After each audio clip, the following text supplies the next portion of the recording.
Tim reaksi cepat dari Polres Pelabuhan Makassar yang tiba di lokasi sempat mendapat perlawanan dari salah satu kelompok.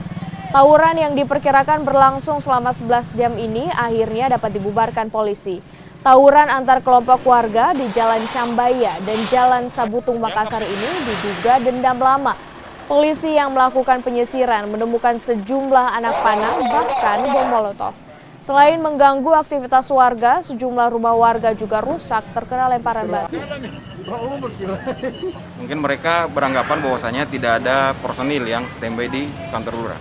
Sehingga kemudian pada saat salah satu kelompok dari kelompok pelaku memasuki area Cambaya, kemudian personil UPRC Angaru yang Solo Bandung di